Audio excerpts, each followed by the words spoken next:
University మంచి భవిష్యత్తు కోసం తెలుగు విద్యార్థులు ఇష్టపడే యూనివర్సిటీ. మా నాన్నది యానం. సో న్యాచురల్గా నాది యానమే కదా. తక్కువ కదన్నా? తక్కువ వెళ్ళడం నేను. బాటిల్ కూడా తక్కువ అంటారు రేట్. అబ్బా నీకు ఇలాంటి విషయాలు తెలుసా అంటుంటారు అని ఎప్పుడు వెళ్ళే. తక్కువే, డెఫినెట్ గా తక్కువ. 30% ఏదో తక్కువ ఉంటుంది. న్యాచురల్ డీజిల్ కూడా తక్కువ ఉంటుంది. అది మాత్రం అడుగుతావు తక్కువ అని, మిగతా డీజిల్ గురించి అంటే ట్యాక్స్ తక్కువ. సో అక్కడికి చాలా తక్కువ సార్లు వెళ్ళొచ్చాను. బట్ ఆఫ్ లైట్ మా ఫాదర్ పోయిన తర్వాత వెళ్ళి రావడం జరుగుతుంది. అప్పుడప్పుడు అందరూ వచ్చి వాళ్ళని వాళ్ళు పరిచయం చేసుకొని చెప్తున్నారు. సో న్యాచురల్ ఇప్పుడు నా కనెక్షన్స్ పెంచుకోవాలి. వాళ్ళందరూ అంత ఆప్యాయంగా వచ్చి పలకరిస్తున్నప్పుడు నేను కూడా అప్పుడప్పుడు సంవత్సరానికి ఒకసారి 2 సార్లు వెళ్ళి వాళ్ళందరితో 2-3 రోజులు 4 రోజులు గడిపి రావాలి, అందరితో కలిసి రావాలని. హోమ్ టౌన్ చేసిన తర్వాత ఇంకా ఎక్కువ బలంగా పెరిగిపోయింది. అంటే రూట్స్ మర్చిపోకూడదు, వెళ్ళి రావాలి, ఒక 3 రోజులు 4 రోజులు కలిసి రావాలి, స్పెండ్ చేసి రావాలి. ఎస్, డెఫినెట్గా వాళ్ళందరినీ కలిసి రావాలి. గోదావరి గట్టు మీద కూర్చొని వచ్చినా చాలు, మిగతా వాళ్ళందరూ కలిసి వచ్చినా రాకపోయినా సరదాగా గోదావరి గట్టు మీద కూర్చున్నా కానీ ఆ టైం గాలి, పచ్చని గాలి, అది కొంచెం స్పెండ్ చేసి రావాలి. మిస్ అయ్యారు డెఫినెట్ గా అంతే. సో వెళ్ళి రావాలి. ఇది ఎందుకంటే నా పిల్లలకు కూడా రేపొద్దున కనెక్షన్ ఉండాలి ఆ ప్రాంతంతో. రేపొద్దున వాళ్ళు ఇక్కడ పుట్టి పెరిగారు. సో ఇప్పుడు ఇంకొక తరం వెళ్ళిపోయిందంటే తర్వాత ఏమవుతుంది, కనెక్షన్ పోతుంది. ఇప్పుడు మా అమ్మ వాళ్ళు ఎప్పుడైతే ప్రొద్దుటూరు నుంచి మైగ్రేట్ వచ్చేసారో అక్కడ ఎవరు లేరు, కనెక్షన్ లేకుండా పోయింది. సో అలా అవ్వకూడదు, ఉండాలి అక్కడ ఎంతో అని చెప్పేసి బలంగా ఉంది. నేను డెఫినెట్ గా ఇప్పుడు నేను ఉన్నంత కాలంలోపు కనెక్షన్ బలం చేసుకొని రోషన్ వాళ్ళకు కూడా మనసుకు కూడా ఆ కనెక్షన్ బలం పరిచయం చేసి. అంటే మీకు వీటి గురించి తెలుసా? ఇది రేట్ అంత, వైట్ రేట్ అది 5 పైసలు ఒకప్పుడు ఇది 10 పైసలు, ఇది పావలా. ఇప్పుడు నువ్వు కావాలంటే ఇది 50 పైసలు అనుకో, ఇది రూపాయి అనుకో, ఇది 5 రూపాయలు. ఈ రేట్లు ఎందుకన్నా ఇది నల్లగా ఉందని తక్కువ తగ్గించారా? అలాని కాదు, ఒక దానికి రేటు కాబట్టి ఇటు పెట్టుకో, ఇది 5 పైసలు 50 పైసలు అనుకో, నీ ఇష్టం, మనం అనుకునే దాన్ని బట్టి ఉంటుంది. అదే నార్మల్గా రాజీవ్ కనకాల గారు ఏదైనా సినిమా చేశారంటే ఆ సినిమాలో కానీ లేకపోతే మొత్తం క్యారెక్టర్ ఎండ్ చేసి చనిపోతూ ఉంటారు. పోనీ ఈ సిరీస్ లోనే బతుకుంటారా అని కామెంట్లు మొత్తం ఈ సిరీస్ కింద వచ్చాయి. సరే అది మళ్ళీ సరే, వాళ్ళకి జనాలకి ఒక చిన్న సర్ప్రైజ్ ఎలిమెంట్ ఇద్దాం. హోమ్ టౌన్ లో అయినా బతికుంటాడా లేదా సిరీస్ లో అని. సో చూడండి, చూస్తే సిరీస్ మొత్తం చూస్తే మీకు తెలుస్తుంది రాజీవ్ అన్నవాడు ఇందులో బతుకున్నాడా లేదా అని. So very interesting series. అంటే చేసిన, అంటే నేను నంబర్ ఆఫ్ క్యారెక్టర్స్ చేశాను, కథ నాకు ఇందులో బాగా నచ్చి నేను వెంటనే, అంటే మామూలుగా ఎవరైనా ఏం చూస్తారు, ఆ కథ నచ్చి ఆ కథలో నా క్యారెక్టర్ నచ్చి చేయాలి.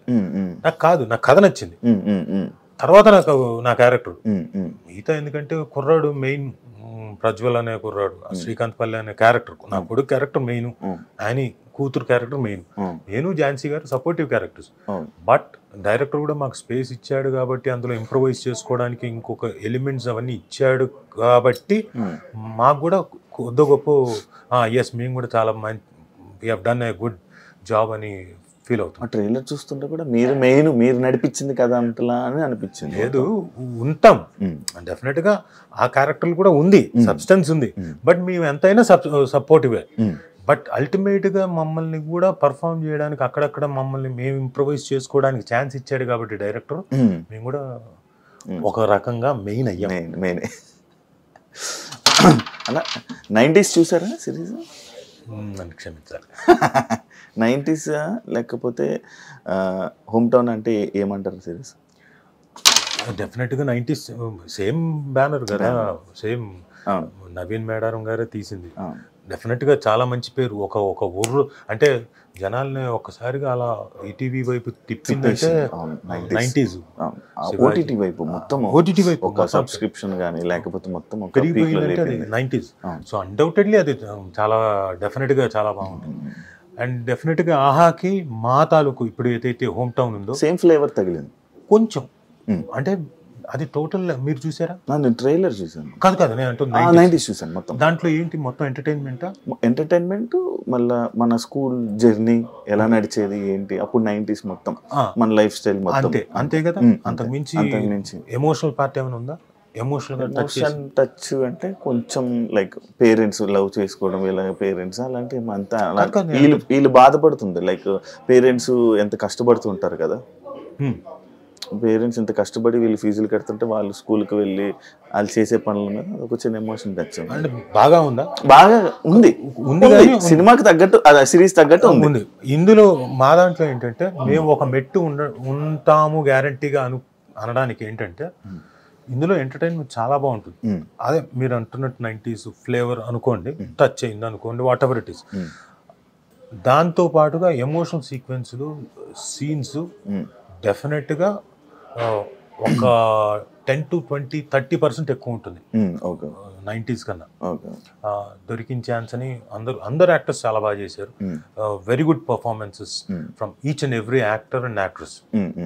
ఒకవైపు ఝాన్సీ గారు, ఇంకోవైపు యానీ, ఇంకోవైపు ప్రజ్వల్, సాయిరామ్ ఆ 90s లో చేసిన కుర్రాడు, అనిరుద్ధు, శ్రావ్య, ఇంకో అమ్మాయి హీరోయిన్, వీళ్ళు తర్వాత వేణుపోల్సాని, తర్వాత సత్యనారాయణ అని ఇంకొక ఆయన, వీళ్ళందరూ అంజీ, ఎవ్రీవన్ వాళ్ళకి ఇచ్చిన క్యారెక్టర్ని ఎవరు వదిలిపెట్టలేదు. వాళ్ళ పరిధిలో చాలా బాగా చేశారు.